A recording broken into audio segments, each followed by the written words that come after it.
Réunion du G3 Bourse, ils sont avec nous, on est ensemble pendant une demi-heure pour réfléchir à tout ce qui se passe sur les marchés après la forte hausse du début d'année, les inquiétudes autour de l'inflation, la position des banques centrales.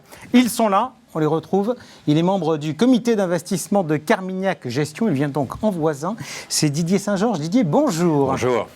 À côté de lui, il est directeur général délégué en charge des investissements de la financière de l'Échiquier, Olivier de Béranger. Bonjour. Bonsoir Jean-François. Et de l'autre côté de la table, alors on le retrouve avec une nouvelle casquette. Il était directeur général délégué en charge des investissements d'OFI-AM, remplacé désormais par Éric Bertrand à ce poste. Pourquoi remplacer ? Parce qu'il va partir en Asie. Dans une société de gestion montée par OFI en partenariat, qui s'appelle ? Il s'appelle Simsicap. Ok, et vous restez également directeur des stratégies d'investissement d'OFI Holdings. Juste, je vais vous provoquer un tout petit peu, Jean-Marie. La dernière fois, vous nous aviez recommandé la value au détriment de la croissance. Vous partez en Asie, pourquoi ? Chercher la value, chercher la croissance ? Naturellement, il y a plus de croissance. Mais effectivement, ce n'est pas la seule raison. Okay. C'est pas la seule. Peut-être j'expliquerai tout à l'heure. En tout cas, OFI a des ambitions d'aller chercher des expertises là-bas, d'aller creuser ces marchés. En fait, on a trois objectifs. C'est améliorer nos capacités d'analyse sur des marchés qui vont devenir de plus en plus importants dans les indices internationaux, que ce soit actions ou obligations. Améliorer nos capacités de gestion. Et aussi, on va essayer de distribuer nos expertises européennes vis-à-vis d'une clientèle asiatique et notamment chinoise, où on sait que les taux d'épargne sont très très importants et le taux de diversification internationale dans les portefeuilles est très faible, alors que c'est une population qui vieillit et qu'il va falloir qu'elle pense à financer sa retraite. Donc on a ces trois objectifs et on va créer la société à partir du mois de septembre. Ok, donc vous serez basé à Hong Kong voilà. À partir de ce moment-là. Nickel. Allez, on attaque tout de suite. On a eu quelques soucis tout à l'heure, problèmes techniques avec nous. On va donc refaire un petit point sur les marchés. Notre première réunion de l'année, c'est le 5 janvier. Depuis le 5 janvier, Didier Saint-Georges, les marchés ont fortement progressé. Y a-t-il un lien de causalité ? Peut-être on avait pronostiqué que Biden obtiendrait la majorité à la Chambre des représentants aux États-Unis, ce qu'on a su 4 jours plus tard, le 9 janvier. Et je pense que ça a donné une dynamique absolument extraordinaire à ce marché qui lui-même est le marché leader, le marché américain. Avec aujourd'hui, on peut compter un début juin, le programme de dépenses de l'administration Biden sur 2021, c'est de l'ordre de 6 000 milliards de dollars. Et ça n'est rendu possible que parce que le Congrès vote le budget proposé par Biden. Donc ça a été un élément moteur absolument majeur, qui naturellement a eu lieu, parce que les bonnes nouvelles n'arrivent jamais seules, au moment où le vaccin se déployant non seulement aux États-Unis, mais finalement, progressivement en Europe également, a permis au marché d'anticiper aussi la réouverture des économies. Et troisième étage de la fusée, les banques centrales et la Fed au premier chef, disant malgré tout cela, hors de question pour l'instant de changer notre politique monétaire. Par conséquent, nous avions tout pour des marchés porteurs, une économie qui se remet sur ses pieds, des administrations politiques qui font des plans de relance malgré cela, je dirais, ou en plus de cela, et puis les banques centrales qui s'engagent à ne pas relever les taux d'intérêt tant que l'inflation ne serait pas hors de contrôle. Alors, on va parler justement de cet engagement. On va être honnête, le gros débat de la journée va tourner quand même très largement autour des politiques des banques centrales. Jean-Marie Mercadal, aux éléments qui viennent d'être abordés par Didier Saint-Georges, est-ce qu'il y a eu quelque part des bonnes surprises sur les résultats des entreprises ? Très bonnes. C'est-à-dire qu'on a eu des bonnes surprises depuis le début de l'année avec toutes ces thématiques de la réouverture. On a eu une bonne surprise économique parce qu'on a des taux de croissance qui dépassent quand même ce qu'on avait imaginé. Donc finalement, ça marche bien les vaccins et l'économie se réouvre. Les résultats des entreprises ont été très bons. On a fait à peu près plus 50% d'une année sur l'autre sur les résultats trimestriels aux États-Unis. On va faire presque plus 35% cette année, peut-être plus 15% l'année prochaine. on va faire plus 40 cette année en Europe. Et ce qui est intéressant, c'est que les chefs d'entreprise, finalement, ont l'air confiants. C'est pas juste un effet de rattrapage. On a l'impression qu'on est parti pour une économie qui, d'abord, redémarre très franchement et assez fortement, et on a le sentiment que c'est pas fini. Parce que les États, et justement, c'est ce que disait Didier, les États, sous l'impulsion des États-Unis, ont compris qu'ils n'allaient pas faire l'erreur de 2008, c'est-à-dire être entre, je dirais, entre deux chaises, pour pas être vulgaire, avec des banques centrales qui sont accommodantes, mais des politiques budgétaires qui sont restrictives. On a complètement changé de logique sous l'impulsion des États-Unis. Pour résoudre ce problème de dette, on prend le problème à l'inverse. On dit, tant pis, mais à un point où on en est, après la crise, on avait déjà beaucoup de dettes avant, on en a encore plus. Maintenant, tant pis, on va réinvestir à nouveau. Et le but, c'est d'augmenter la croissance potentielle du pays. Et puis, après, dans un second temps, on montera les impôts, peut-être plus vite que plus tard, on ne sait pas, on verra bien. Et peut-être que s'il y a de l'inflation, peut-être que les banques centrales coopéreront, sans peut-être trop le dire, mais du coup, ça se fera peut-être au détriment du porteur d'obligations. On aura des taux réels négatifs, laisseront un peu l'inflation déraper. Et au fil et à mesure du temps, on en finira par résoudre sur la durée, ce problème de dette. Parce que si on rentre dans la logique allemande en étant trop austère aujourd'hui, on va tout casser. Surtout qu'en plus, on est dans une logique où les populations ne sont pas tellement prêtes à avoir trop d'austérité. Alors Donc on est dans cette logique. On va en revenir sur tout ça parce que je pense que là, on est vraiment au cœur du sujet. Donc, j'entends les arguments donnés par Didier, j'entends les votes sur les résultats des entreprises. Olivier de Bérangès, que malgré tout, quand on regarde les performances depuis le début de l'année, il n'y a pas une sorte d'euphorie. Parce que moi, je veux bien croire que les arguments sont bons. Mais enfin, l'an dernier, la situation économique a été très mauvaise et on n'avait pas trop baissé non plus. Donc, est-ce qu'il n'y a pas un peu une sorte... Il y a sûrement une forme d'emballement, ça c'est sûr, parce que c'est toujours assez rapidement que les marchés discountent ce qui va se passer dans le futur. Mais si on revient sur qu'est-ce qui fait monter les marchés boursiers, quelle est toujours la première explication d'un marché boursier qui monte? C'est toujours la création de résultats d'entreprise. La meilleure corrélation... Pardon, j'entends l'argument, est-ce que c'est pas simplement qu'il y a des acheteurs? Et donc, s'il y a des acheteurs, c'est pas l'argument qu'il y a des bénéfices, c'est simplement que l'argument que les gens ont du pognon. Les acheteurs sont généralement assez rationnels et ce qui vient d'être dit par Didier et Jean-Marie, on peut le synthétiser en 2022. Les États-Unis auront un PIB plus élevé post-crise du Covid que s'il n'y avait pas eu la crise du Covid. C'est-à-dire qu'il y a eu une telle injection budgétaire, fiscale, monétaire de tous les côtés qu'on va se retrouver avec un niveau de PIB au sortir de la crise, qui est un niveau qui est supérieur à ce qu'on aurait eu sans la crise. Et donc on va se retrouver avec un niveau de résultat des entreprises, du S&P 500, qui est supérieur à ce qu'il aurait été sans cette crise. C'est quand même une situation très inédite et qui explique pourquoi le rallye a été aussi fort. Alors bien sûr, il y a un effet de base par rapport à 2020. Les chiffres que Jean-Marie citait sont évidemment par rapport à une base 2020 qui était affaiblie. Mais même par rapport à 2019, on va se retrouver avec des résultats supérieurs. Et ça explique pourquoi le marché est en train d'anticiper toutes ces bonnes nouvelles, d'autant plus que les banques centrales semblent tarder à prendre en compte le redémarrage, alors je vais peut-être pas dire de l'inflation, mais de l'augmentation des prix, de l'augmentation des intrants, des matières premières. Didier. D'apporter un tout petit bémol à cela. L'idée selon laquelle, au final, c'est toujours les résultats des entreprises qui mènent les marchés. Je trouve que les 10 dernières années sont un petit peu quand même la contestation de cela. C'est-à-dire qu'on est rentré depuis le début du traitement de la crise de 2008 dans un environnement où ce qui a fait monter les marchés, ce n'est pas tant les résultats des entreprises qu'en effet, l'argent qui était disponible pour acheter ces entreprises, c'est-à-dire une revalorisation des marchés, les multiples auxquels ces résultats étaient payés, qui augmentaient par augmentation de l'argent disponible et la baisse des taux d'intérêt. Et d'ailleurs, si les résultats et la croissance étaient le driver principal des marchés, alors le monde émergent aurait surperformé le monde développé depuis des années avec une croissance plus forte. Mais malheureusement, ça ne suffit pas tout à fait. Et il est vrai, et là on est entièrement d'accord, que ce qu'on a eu cette année, c'est le cumul des deux. c'est-à-dire l'augmentation des résultats par rapport à l'an dernier, et malgré cela, des politiques monétaires extrêmement accommodantes. Mais je pense que la croissance des résultats en elle-même ne suffit pas si derrière il n'y a pas les liquidités suffisantes pour l'investir. Bien sûr qu'il faut des liquidités, mais si on regarde par exemple la surperformance du marché américain par rapport au marché européen, elle est totalement explicable par une surperformance de la capacité bénéficiaire. Depuis 2002, en gros, le S&P 500, c'est des bénéfices qui ont été multipliés par 4, 4,5. C'est à peine 2 en Europe. Ça explique pourquoi on sous-performe depuis 20 ans. Donc évidemment qu'il y a des explications conjoncturelles qui peuvent expliquer la vitesse actuelle du rallye. Évidemment, l'argent est quasi gratuit, même si les taux montent un peu.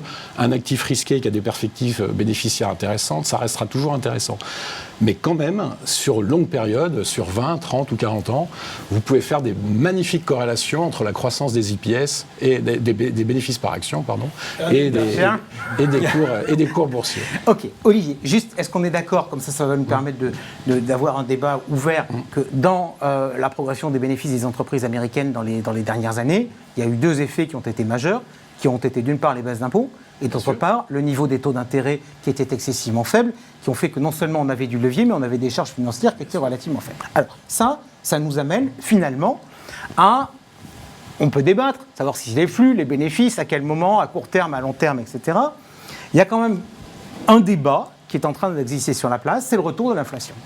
Avec cette idée qui est d'une part de dire que s'il y a retour de l'inflation, il y aura remontée des taux d'intérêt, et que s'il y a remontée des taux d'intérêt, s'il y a changement de politique des banques centrales, il y aura moins de flux, donc il y aura moins d'acheteurs, donc il y aura moins de valorisation pour les actions, et puis s'il y a remontée des taux d'intérêt, ça pèsera sur les comptes de résultats des entreprises, donc c'est un effet négatif. Alors arrêtons-nous 2 secondes sur ce sujet de l'inflation. Est-ce que, pour vous, aujourd'hui, il y a une inquiétude sur ce sujet? Et puis je vais poser la question une question complémentaire. On a le sentiment que les banques centrales se veulent rassurantes, en nous disant phénomène temporaire, alors que les économistes de marché nous disent peut-être pas tant que ça. Donc, est-ce que les économistes des banques centrales sont meilleurs que les économistes de marché? Alors moi je dirais qu'il y a un phénomène temporaire, ce qui est évident. C'est évident que là on a appuyé sur l'économie mondiale et tout n'est pas prêt. Il n'y a pas assez de main-d'œuvre qualifiée ou là où il faut, il n'y a pas assez de matières premières, il n'y a pas assez de bateaux. Donc là il y a un effet temporaire qui est évident. Enfin, pardon Jean-Marie, il n'y a pas assez de bateaux. Des bateaux, il y en a existé oui, mais on est quand même sur un rythme du PIB mondial. Ils n'étaient pas au bon endroit. Enfin, c'est un peu compliqué, mais j'ai lu l'explication du coût du fret. C'est parce que du coup, comme le commerce mondial avait été complètement désorganisé, mais ils n'étaient pas tous au bon endroit. Donc il y en a qui ont fait des voyages à vide, etc., pour remettre toute la machine en route. Donc il y a un effet temporaire évident. Après, bon, le marché a l'air de dire, ok, d'accord avec la Fed, cet effet temporaire, pour l'instant, on ne s'inquiète pas. Après, il peut y avoir un effet, effectivement, de plus long terme, du fait que, du coup, on arrête un peu la mondialisation. On a compris qu'il y avait des dangers à la mondialisation. Après, donc on va relocaliser, ça va peut-être coûter plus cher.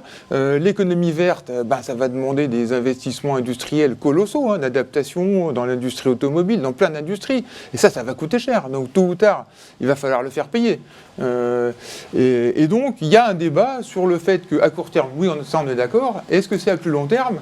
Peut-être. Aujourd'hui, c'est trop tôt pour le dire. Et peut-être, et pour finir à répondre à la question, peut-être que les banques centrales, elles vont être du côté des gouvernements, comme je disais tout à l'heure, pour laisser un peu filer cette inflation. Ça les arrange de dire que c'est temporaire, pour justement aider les États à réinvestir et rembourser plus facilement les dettes. Donc, c'est un sujet. Didier Saint-Georges, votre sentiment là-dessus et votre sentiment sur, finalement, la politique des banques centrales qui ont ces dernières années changé leur discours sur l'objectif d'inflation, où on a pu donner des objectifs. Déjà, on rappelle que les Américains sont venus aux objectifs chiffrés très tard, puisque leur objectif, c'était plutôt la croissance. L'objectif de 2%, c'est un truc européen, et qui ont désormais plutôt dit autour d'eux.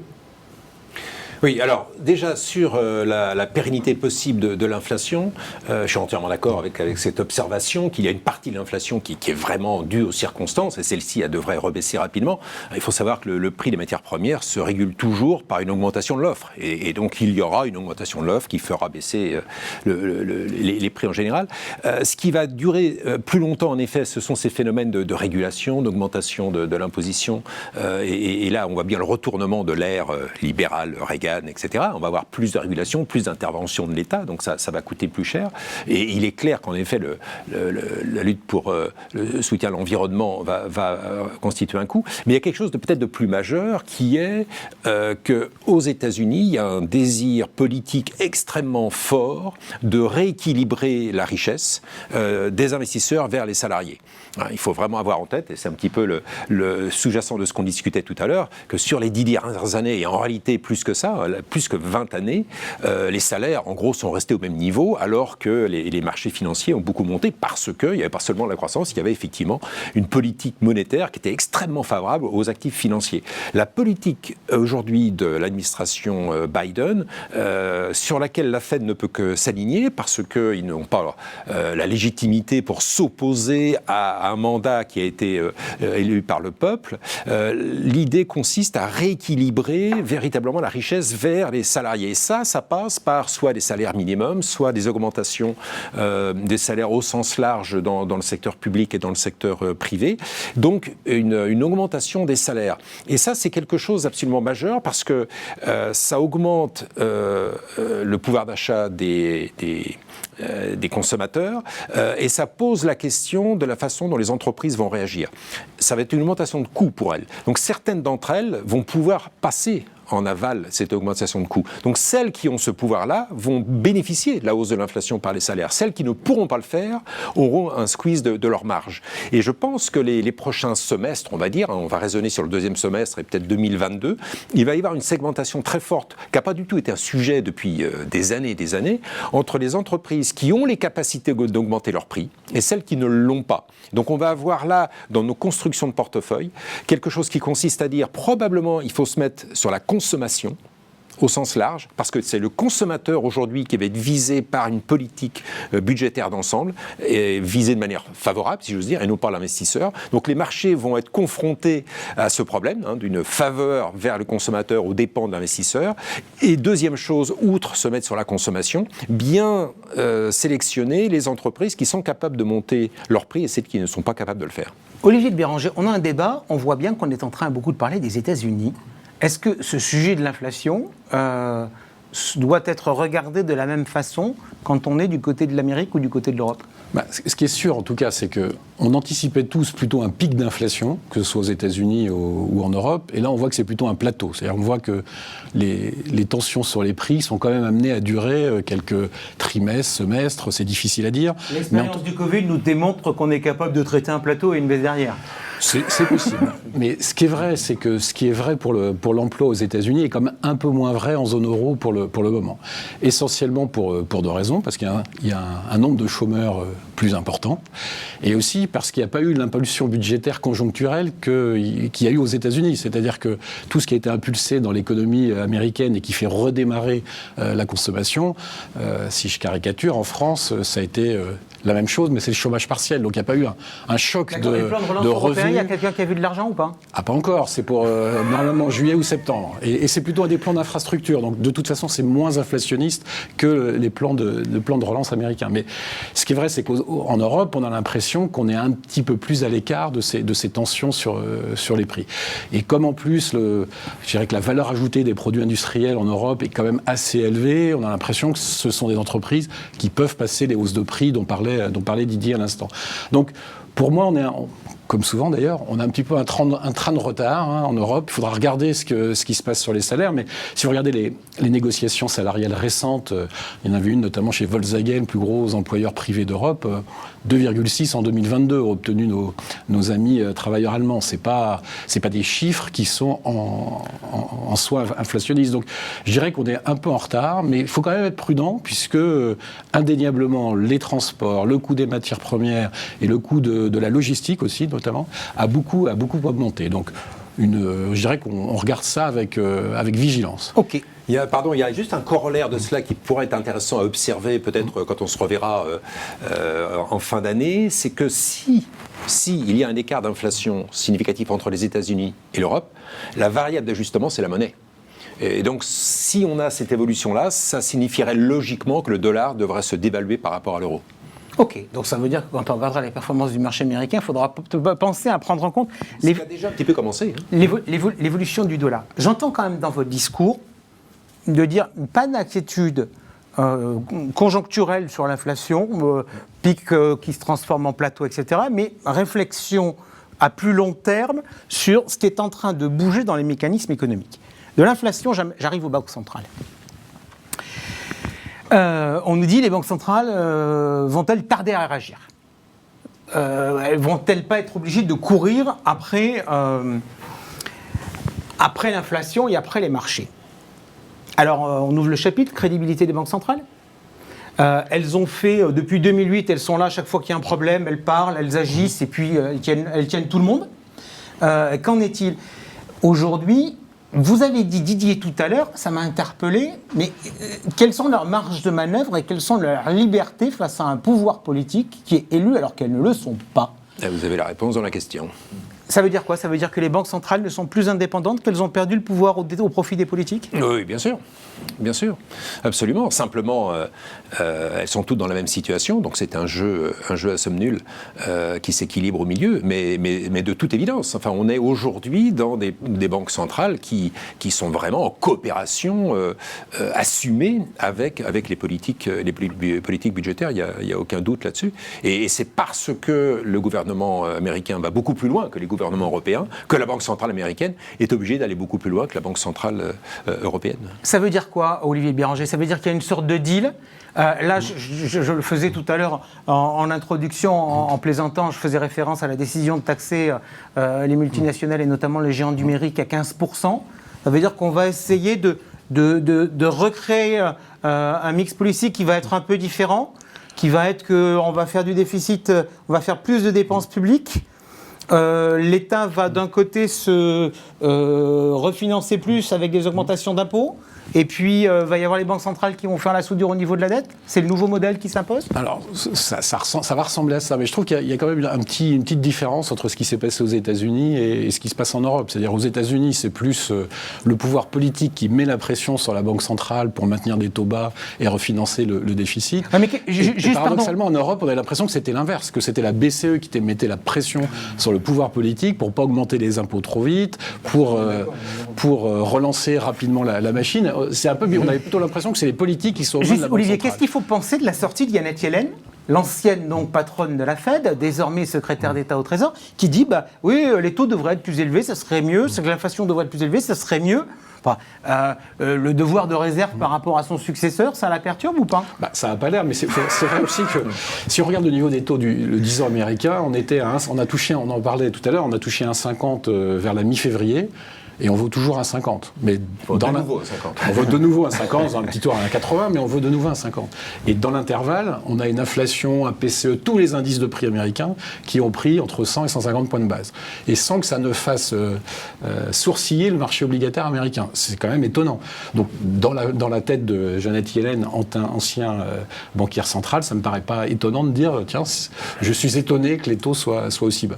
Mais ce comportement confirme, pour répondre à votre première question, que pour l'instant, la crédibilité des banques centrales est toujours là. C'est absolument remarquable. C'est-à-dire que le marché dit, pour l'instant, en effet, l'inflation sera temporaire, comme vous le dites, messieurs les banquiers centraux et madame, et d'autre part, on a tout à fait confiance dans le fait que si l'inflation devait finalement augmenter à l'avenir, vous seriez capable de la juguler. Donc pour l'instant, malgré tout ce qu'on dit, la crédibilité des banques centrales est quelque chose de tout à fait remarquable. Jean-Marie, je vous entendais réagir en disant j'avais l'impression que vous étiez catastrophé sur la situation européenne. Oui, parce qu'il n'y a pas de pilote dans l'avion. Autant aux États-Unis, la stratégie est très claire, comme j'expliquais tout à l'heure, comme on a dit. Mais en Europe, on n'est pas du tout d'accord entre l'Allemagne et la France sur la façon dont on va gérer cette histoire de dette dans le futur et sur la logique de la Banque centrale.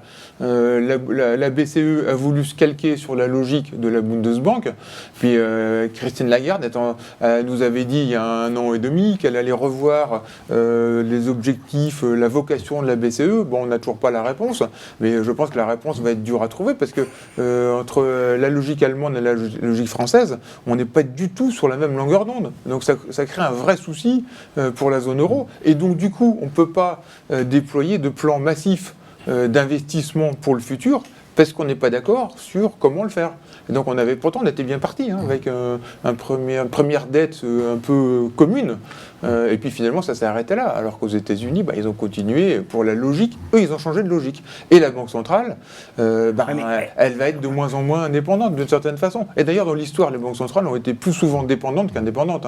Donc du coup, puis là il n'y a plus le choix, il y a trop de dettes. Donc de toute façon, pour ça les marchés n'osent pas non plus se mettre en face de la Fed. Est-ce que la situation politique, on a des élections en Allemagne en septembre?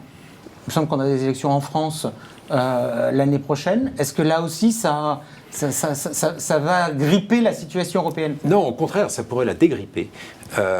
Parce que précisément, peut-être, on verra, mais peut-être qu'en Allemagne, on aura pour la première fois un biais politique différent. C'est-à-dire, au lieu d'avoir une majorité ultra-conservatrice, les Verts pourraient très bien faire partie de la coalition majoritaire en Allemagne aux prochaines élections. Et les Verts ont un programme économique qui est beaucoup plus, comment dirais-je, expansionniste que n'a pu l'être le programme du SPD ou du CDU. Donc, non, en Allemagne, la perspective politique est plutôt encourageante. On est dans le même mouvement, me semble-t-il, que celle que je décrivais pour les États-Unis, c'est-à-dire une pression qu'on peut dire sociale ou politique ou presque historique, consistant à dire il y a d'énormes inégalités qui se sont creusées au cours des dernières années, en partie importante parce que les politiques économiques ont amené une hausse des marchés financiers plutôt qu'à une hausse des salaires, et on voit bien qu'il y a une pression aujourd'hui pour revenir vers de la croissance économique réelle. C'est effectif aux États-Unis avec la politique de Biden, et ça va être un des enjeux des élections en Allemagne à la fin de l'année et probablement en France l'an prochain aussi.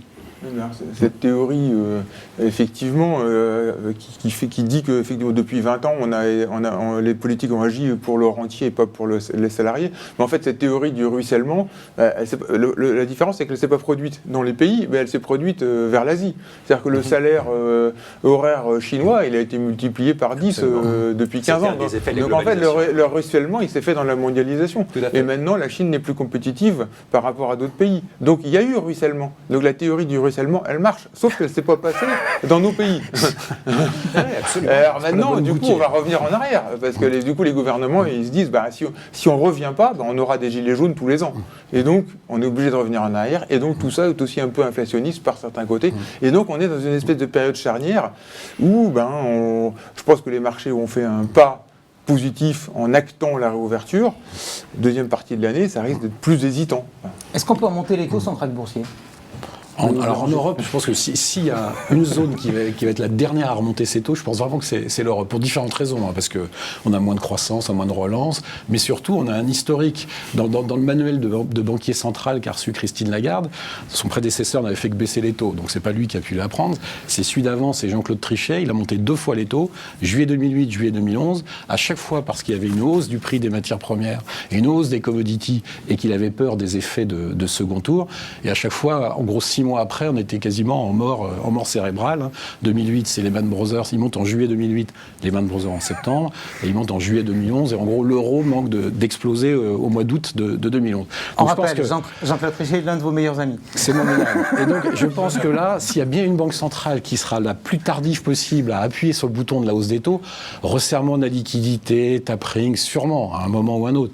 Mais hausse des taux, il va falloir vraiment qu'il se passe des choses particulières en zone euro. Donc, le krach boursier dû à une hausse des taux un peu surprise, puisqu'on parlait de la Bundesbank tout à l'heure, à la Bundesbank des années 90. Moi, j'ai le souvenir de Greenspan, février 94, où une remontée surprise des taux d'intérêt, ça avait quand même bien tingué, et à peu près...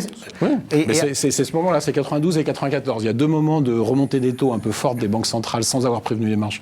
C'est à cette époque. Comme disait tout à l'heure, de toute façon, l'Europe est très en retard dans le cycle par rapport aux États-Unis, donc l'initiative ne viendra pas de l'Europe, elle viendra des États-Unis. À un moment donné, il n'est pas exclu que l'Europe ait du mal à ne pas suivre, mais en tout cas, c'est les États-Unis qu'il faut surveiller aujourd'hui. Est-ce que d'ailleurs, dans les positions des banquiers centraux, il n'y a pas une différence fondamentale, puisqu'on fait référence aux années 90 ? Greenspan disait, si vous m'avez compris, c'est que je me suis mal exprimé. Aujourd'hui, un banquier central qui prend les marchés politiques et tout ça à revers, c'est inenvisageable. Ah, complètement. Ouais, de mon point de vue, c'est complètement inenvisageable. Par surprise, c'est inenvisageable.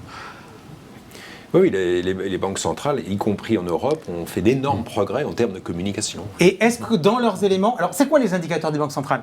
La Banque centrale américaine, elle regarde quoi quand elle dit l'inflation? C'est quoi l'inflation pour elle ? Pour un banquier central, la clé, c'est l'inflation sous-jacente. C'est-à-dire pas l'inflation qui bouge au prix de... Pas l'alimentaire avec le pétrole, etc.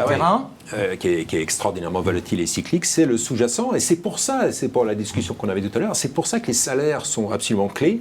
Avec juste un bémol qu'on oublie en Europe, c'est qu'aux États-Unis, dans l'inflation sous-jacente, vous avez le prix de l'immobilier à travers les loyers. Ce qui n'est pas le cas en Europe. Or, aux États-Unis, vous pouvez très bien voir très bientôt, à partir du deuxième semestre, une hausse un peu mécanique, mais un peu réelle aussi, une hausse des loyers. Pourquoi ? Parce qu'aux États-Unis, vous avez eu pendant toute la crise de 2020 un moratoire sur les loyers. Plein de gens n'ont plus eu l'obligation de payer leur loyer. Dans le calcul de l'inflation sous-jacente, ça a été calculé comme si le propriétaire ne chargeait plus de loyer. Alors, mais attendez, c'est hyper important ça, parce que ça veut dire que le moratoire se terminant à la fin de l'été... Ça veut dire que techniquement, ça va faire monter l'inflation. L'inflation sous-jacente, celle que regarde la Fed. Et c'est pour ça que ça va être un sujet... J'imagine qu'ils analyseront... Ils la corrigeront des données corrigées, des variations saisonnières. Et d'où la deuxième partie de la fusée, qui est que dans le même temps, le prix de l'immobilier a beaucoup monté, toujours pour les mêmes raisons qu'on a discuté, ce qui veut dire que beaucoup de primo-accédants ne peuvent plus s'offrir l'immobilier aux États-Unis, donc vont devoir louer. Et donc, pour des vraies raisons économiques, les loyers vont monter, pas seulement pour des raisons mécaniques. Donc, l'inflation sous-jacente va être un vrai sujet au deuxième semestre aux États-Unis, et c'est cela que regarde la Fed. Ok. Jean-Marie, est-ce que pour vous, la situation des marchés est un élément très largement pris en compte par les banques centrales dans leurs décisions ? Autrement dit, est-ce que les banques centrales sont le principal soutien des marchés en se disant si on déconne, eh ben... moi, je pense qu'elles regardent les marchés. C'est évident, elle regarde l'inflation, elle regarde l'emploi. Et je trouve que depuis cette crise, on n'a jamais autant parlé des banques centrales, même dans les journaux grand public, elles ont pris conscience qu'elles ont un espèce de rôle sociétal. De gardien quelque part en dernier ressort, et donc je trouve qu'il n'y a pas qu'un indicateur qui est l'inflation, il y a toute une batterie d'indicateurs, l'emploi notamment, et les marchés, c'est très important parce que ça agit sur la confiance, et aujourd'hui et les faits richesses, et on a besoin de confiance pour que tout redémarre bien après cette crise extrêmement violente. Ok, question, après on va jouer au petit jeu où on investit, puisque le sujet c'est de voir les arbitrages, et puis que le temps tourne, puisqu'il est déjà 43. Question, comment réagissent les clients en termes de collecte depuis le début de l'année ? Olivier Béranger, qu'est-ce qui se passe ? L'an dernier, vous aviez des fonds qui avaient cartonné, très type des thématiques, très type croissance, qui souffrent plus en ce début d'année. Quelle est la réaction des clients ? Bon, on a eu un début d'année, on va dire janvier-février, qui était ultra dynamique, et depuis ça s'est un peu calmé sur ce type de fonds. Donc effectivement, c'est des fonds qui avaient fait un des fonds avait fait 80% de performance l'année dernière, l'autre 100%. En gros, ils sont à moins 10 depuis le début de l'année. Bon, je serais tenté de dire ça arrive après un tel parcours. Et l'engouement des clients pour ce type de stratégie a forcément un peu baissé. Ce qui me frappe plus, c'est qu'on a un fonds value, on a une des maisons qui a encore un fonds value. Les rentrées dans ce fonds sont dynamiques, sont importantes, mais on voit bien que la dynamique vers le value n'est pas aussi forte que ce qui se passe dans le marché. Et d'ailleurs, quand vous regardez les performances de toutes les allocations, des fonds mixtes, généralement, là, cette année, tout le monde sous-performe un peu les indices, parce qu'en fait, ce mouvement vers le value, les gens l'ont fait de manière, je ne veux pas dire marginale, mais l'ont fait de manière entre 5, 10, 15% des portefeuilles, pas tellement plus, et quand vous faites ça, vous êtes derrière les indices. Ok, vous avez lancé un nouveau produit, Échiquier Space. Oui. On est d'accord, c'est de la croissance ? C'est plutôt de la croissance, et de l'hyper-croissance et un horizon 3 ou 5 ans. L'intérêt de le lancer maintenant, c'est que on appelle ça l'espace 2.0. On est passé d'un moment où l'espace était dominé par les superpuissances, par les combats politiques entre les régions géopolitiques, et qu'aujourd'hui, on arrive à un moment où le secteur privé arrive dedans. Et qu'on arrive. Donc vous êtes plus Elon Musk que Boeing ? Alors, on ne peut pas être Boeing, parce que Boeing est exclu de notre univers d'investissement pour des raisons ESG, mais on est clairement plus Elon Musk. Ok. Jean-Marie, niveau collecte chez les clients, au niveau de l'OFIF, vous voyez quoi comme tendance actuellement ? Plutôt, alors, c'est un barbel entre beaucoup de monétaires encore. Alors, je ne sais pas, parce que les taux d'intérêt sont tellement bas que du coup, c'est plus des positions d'attente, mais des positions d'attente qui durent. Et puis, toujours fonds diversifiés. Et là, il y a une tendance naturelle et métaux précieux. Alors, effectivement, le métaux précieux, ça continue sur une tendance extrêmement positive. Ok, je rebondis sur, puisque Olivier nous parlait de ESG, on a le club de la finance autrement, mais ça ne nous empêche pas d'en parler puisque vous en faites tous. Dites-moi, qu'est-ce qui vous a pris Total fait une résolution climat, et puis vous liguez avec quelques-uns pour dire non, c'est pas bien. On ne s'est pas ligué, c'est que on a calculé. Alors, il faut voir aussi qu'il y a effectivement aujourd'hui une espèce de mode ISR, ESG, etc. Premièrement, et deuxièmement, aujourd'hui, on a des outils pour calculer beaucoup plus qu'il y a quelques années les trajectoires par rapport aux accords de Paris et aux 2 degrés. Et nous, on a calculé que Total ne pouvait pas arriver à cet objectif avec la politique qu'ils avaient actuellement. C'est juste la seule chose qu'on a voulu dire, hein. On ne s'est pas ligué avec personne. Donc grosso modo, vous dites que votre stratégie c'est sympathique, mais c'est pas suffisant. Donc c'est exactement ça. Didier Saint-Georges, la tendance niveau collecte chez Carmignac assez similaire à ce que vous avez chez OFI visiblement, c'est-à-dire d'un côté, alors pas vraiment du monétaire, mais de l'obligataire, ce qui est aussi surprenant d'une certaine façon, et par ailleurs, surtout sur les diversifiés, c'est-à-dire il y a une sorte de confiance dans la flexibilité.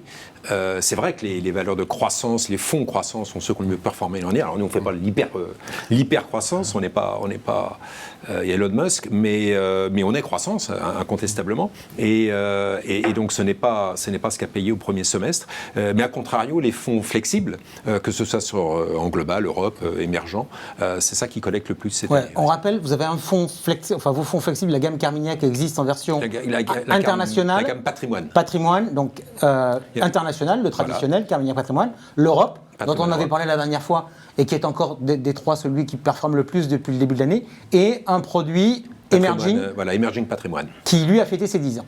Voilà, qui a fêté ses 10 ans, qui se comporte très bien également. Et est-ce qu'il y a un biais de cote ? C'est-à-dire le fait que, est-ce que celui qui est émergent est un peu plus tourné vers les valeurs de croissance que l'européen ?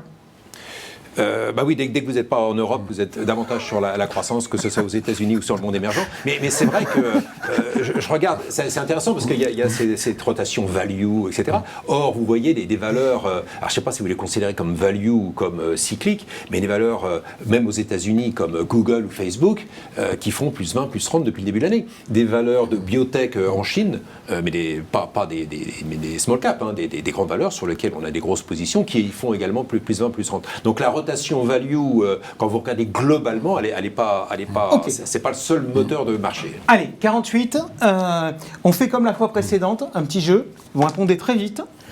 J'ai des questions simples. Action ou taux, Olivier? Action toujours, avec un portefeuille diversifié, plutôt équilibré, je vais vous la poser après. Et croissance. Jean-Marie?